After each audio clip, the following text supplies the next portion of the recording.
So ay mga idol, dumating na yung ating mugs, slim type mugs ng ating alaga. Tara, buksan natin, tingnan natin kung okay na okay to. So ilalagay ko rin dyan sa link, sa comment, para makita nyo kung okay rin sa mga motor nyo. So gaya natin yung mga ginagawa nila, yung slim type na mugs. Right, ito yung mga uso-uso ngayon yung 5 spokes lang. Right. So ayan para, ito yung size nito. Ayan, 1.6 by 17. Color puti yung kinuha ko. Kasi yung kulay natin is gagawin kong white red.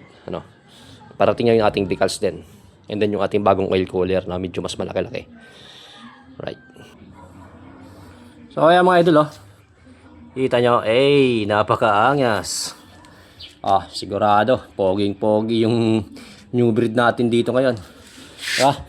Hindi ko kasi naurasan masyado yung motor natin para kasi busy tayo para syempre, mas magaan to kumpara sa stock. Ayan, ramdam ko naman.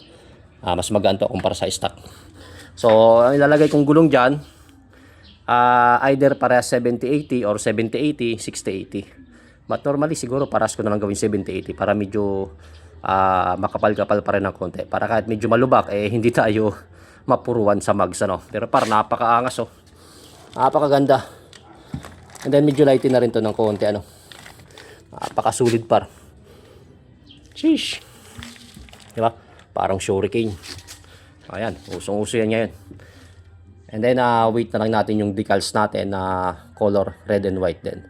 And then yung oil cooler natin na 6 rows, lagyan na rin natin yan kasi maganda yan kapag bumabiyahe tayo ng malayo or mahilig ka mag-endurance or pagka gusto mong magkarga. Isa yan sa pinakamagandang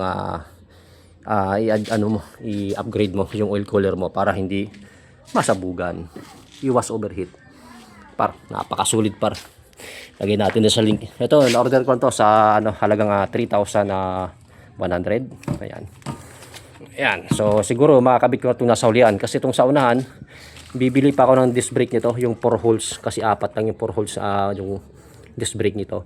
Kumpara dun sa stock natin na mayroong 1, 2, 3, 4, 5, 5. So, iba yung disc brake na ikakabit natin dito. Sheesh. Ayan mga idol. Sulit. Meron naman sila iba't ibang kulay nito. May black, may gold. Kasi kinuha ko white. Kasi para sa akin, napakaganda ng white kapag umiikot siya. Ang ganda tingnan sa mata. And then napakalinis. Tulad nitong Aerox. Aerox natin. Ang ganda ng white. Napakasulid na ng kulay niyan. Tambak sa gilid. Yung 177cc natin para ando na. Naka po. Inaano lang sa gilid. Nagkakasapot na. Ito kasi palagi nagamit natin, kaya ito muna yung asikasuhin natin. Kasi hindi natin nauurasan din yung ating mga motor kasi nga busy rin tayo mga para. So, nung umuwi tayo ngayon, isang buwan lang yung bakasyon natin, kaya ayun. Right, kabit na lang natin and then tingnan natin kung okay na okay ba sa ating motor. Right.